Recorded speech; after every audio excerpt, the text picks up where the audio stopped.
1965年，越南北方的天空，防空导弹在地平线上不断升空，高射炮的火光在黑夜中连成一片，那是世界上密度最高的防空网之一。每一架进入的飞机都要面对生死考验，而美军执行任务的主力不是笨重的轰炸机，而是一架单座单发的战斗轰炸机，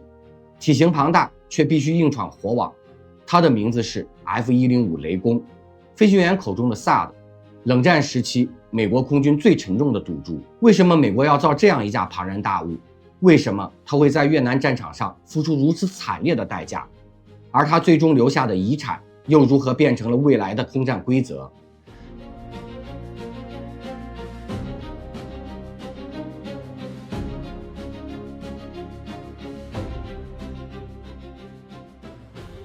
这里是 High Weapon， 我是 Jason。今天我们就带你走进 F-105雷公，从冷战核突防的工具到野鼬鼠战术的开创者。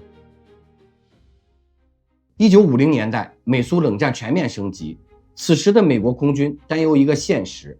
如果核战争爆发 ，B-47、B-52这些战略轰炸机体型庞大，飞行高度固定，很容易成为苏联防空导弹的靶子。要想把核弹投送到莫斯科或华沙，光靠战略轰炸机已经不够了。于是五角大楼提出新的需求，一款能像战斗机一样高速突防，却能像轰炸机一样挂载核弹的飞机。换句话说，它要同时兼具速度、航程和荷载这三种几乎矛盾的特性。共和航空公司接下了这个挑战，结果 F-105雷公是一架在纸面上看起来颇为矛盾的机器，外形像战斗机，但体型却接近小型轰炸机。它被赋予了冷战战略下的特殊使命，单座单发，携带一枚战术核弹，以超音速低空突防，刺穿苏联的防空网络。这种定位决定了它与传统战机截然不同。为了给核弹和燃油腾出空间，设计师把机身拉得又长又厚，几乎塞满油箱和弹仓。为了在高速下保持稳定，它的机翼被设计得纤薄而厚略，而机动性和灵活性那根本不是它考虑的范围。名字上 F-105 延续了共和公司的雷电传统，从二战的 P-47 雷电到战后的 F-84 雷电2，再到这架冷战怪兽雷公。但在飞行员口中，它更常被称为 SAD， 坠毁时的那声闷响。这个绰号也预示了它在越南天空的悲剧命运。换句话说， F-105 从一开始就不是为了空优而设计，而是冷战核打击战略下的产物。它的任务不是与米格缠斗，而是带着核弹直扑苏联防空阵地的心脏。从设计目标来看， F-105 与一般战斗机的逻辑完全不同，它不是为了灵活格斗，而是为了高速、远程、重载。因此它在外形和性能上处处都显得另类。 F-105 装备了一台普惠 J57 涡喷发动机，推力超过11吨。为了给这台怪兽心脏提供足够燃料，设计师把机身做得又宽又长，几乎一半空间都塞进了油箱，加上巨大的进气口和修长的机腹，整架飞机看上去更像一枚加了机翼的导弹。结果就是它能在低空全油门狂奔，用速度硬闯敌人的防空圈。这台庞然大物能带走超过6吨的炸弹，机腹半满是弹仓，最初是为了战术核弹准备的，后来在越南的战争里几乎天天塞满常规炸弹，机翼下还布置了多个挂点，火箭弹、航弹甚至电子战吊舱都能往上挂。除此之外，机臂还装了一门 M61 火神机炮，6000发每分钟的射速，为近距离自卫提供火力支持。大油箱的好处是显而易见的， F-105 能从泰国的基地起飞，飞越几百公里，直扑河内或海防目标，再挂着残余油量返回。这种航程优势使得它在越南战争初期几乎成了唯一能跑到北越深处的单座战机。换句话说，很多危险的长距离任务，除了雷公，别的机型根本接不下来。但是速度与航程的背后是机动性的牺牲。 F-105 的翼载很高，体型笨重，在高速直线突防时它是猎豹，但一旦进入格斗，它立刻变成了笨拙的大象。面对米格17、米格21这种轻巧的对手，雷公很难在盘旋格斗中占上风。再加上单座设计，飞行员既要盯航线，又要操作武器，还要随时留心防空威胁。于是一架纸面上看似完美的低空突防工具，在越南战场很快暴露出另一面。它确实能把炸弹送到目标，但在敌人高密度防空和灵活战机面前，它的短板也被无限放大。1965年起，美军在越南的战略逐步升级为滚雷行动，一场长期分阶段的战略打击行动，目标是摧毁北越的基础设施，削弱战争潜力。F-105被推到了这场行动的最前线。想象一个节奏：午夜起飞，机队在黑暗中划出甲板或跑道，加满燃油，挂满炸弹。黎明前沿着海岸线贴低空飞行，躲避雷达视线，抵达目标区域时，几秒内穿越防空红线，把炸弹投下，然后按原路线撤离。一次任务，飞行员要在5分钟内把炸弹精准送到密集的防空网中，再用速度与地形创造生还。在这种任务分配下， F-105承担了绝大多数对北越的轰炸，出动架次占比极高。当时记录显示， F-105执行了 75% 的出动架次，别的机型可能轮流上阵， F-105 则几乎天天出任务，翻飞在高危险区域上空。而北越方面的防空体系也不是摆设，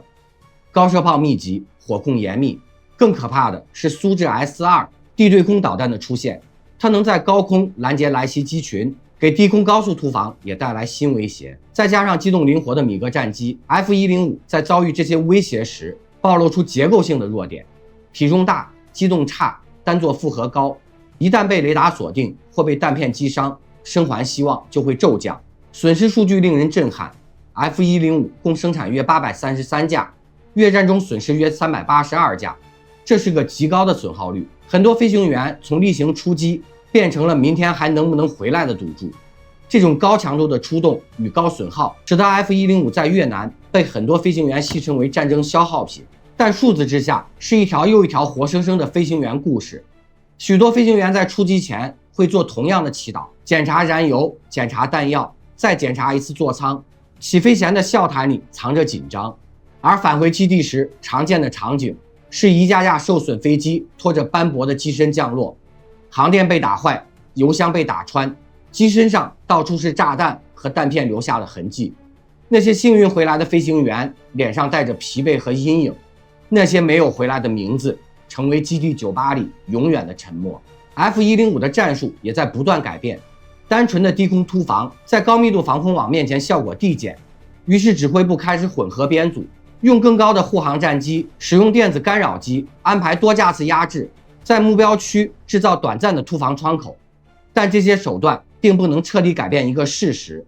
雷公并不是为高强度对抗而设计的。一个细节可以说明问题的残酷：许多任务需要突防、投放、撤离的时间极短，机组几乎没有喘息空间。同时，单座设计意味着飞行员要亲自完成导航、对地攻击、通讯与自卫，长时间的精神负担在战区极易导致误判，这也直接造成了事故率上升。很多损失并非全部都是直接被击落，而是疲劳或系统故障在高压情况下放大后的结果。结局是两面性的。技术上， F-105 在完成远距重载投放上表现出色，顺利完成任务，但从战略与人力成本看，它以高昂的生命与装备损耗换取了战果。这种代价引发了军方与舆论对任务配置、飞机适配和战术调整的深刻反思。在高密度防空网面前，传统轰炸机无论飞机有多大，荷载有多少，都有一个致命的共同点：你都会先被雷达发现，然后在数秒内被判定、瞄准、击中。要想生存，就必须把这个流程打断。于是，一个听起来有点疯狂的念头诞生了：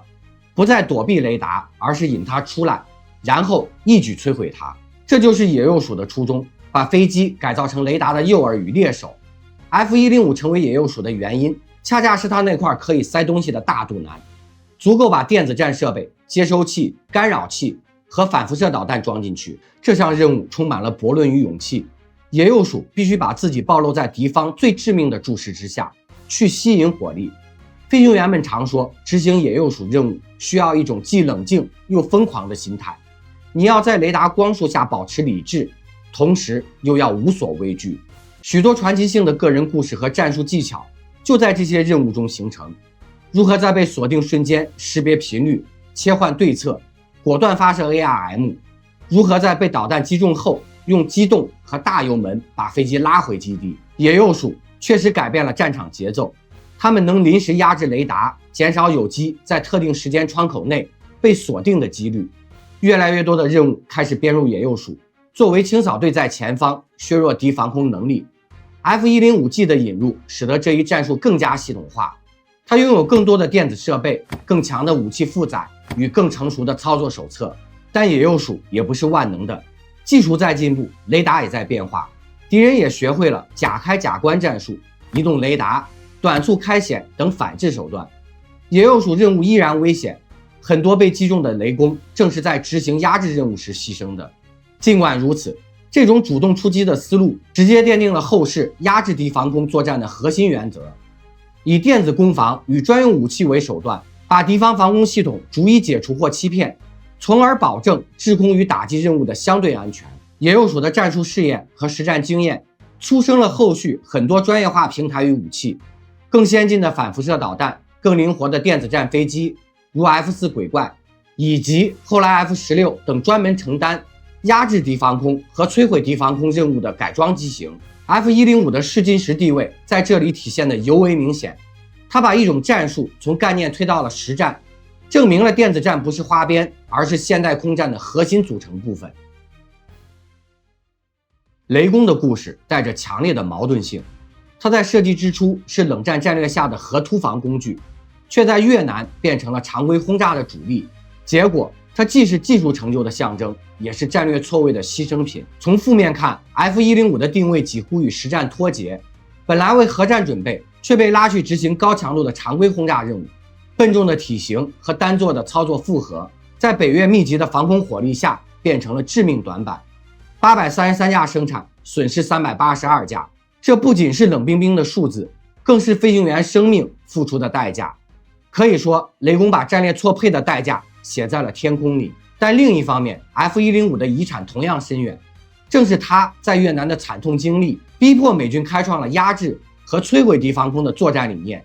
从被动挨打到主动压制和摧毁， F-105的野鼬鼠改装第一次把电子战和反辐射导弹结合进常规空战体系，奠定了现在空军作战的基础框架。此后，无论是 F4 还是 F16， 甚至今天的隐形战机，都在延续这一战术逻辑。所以 F-105 是一个矛盾的符号，它不是一架完美的飞机，却推动了战术的进化。它在越南留下的是惨烈的伤痕，但从长远看，这些伤痕改变了美军的空战方式。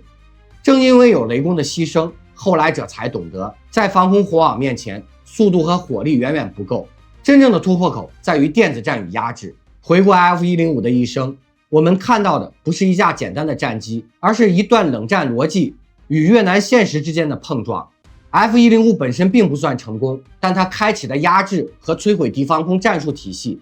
却影响了之后半个世纪的空战方式。从 F4 到 F16， 再到今天的隐形战机，每一次突破防空网都能看到雷公的影子。所以他是失败者还是奠基者？或许这正是雷公留给历史最复杂也最耐人寻味的答案。如果你喜欢本期视频，别忘了点赞、订阅，并在评论区告诉我们，你觉得 F-105 的故事更像是悲剧还是转折？这里是 High Weapon， 我是 Jason。下期想看什么？评论区告诉我，我们下期再见。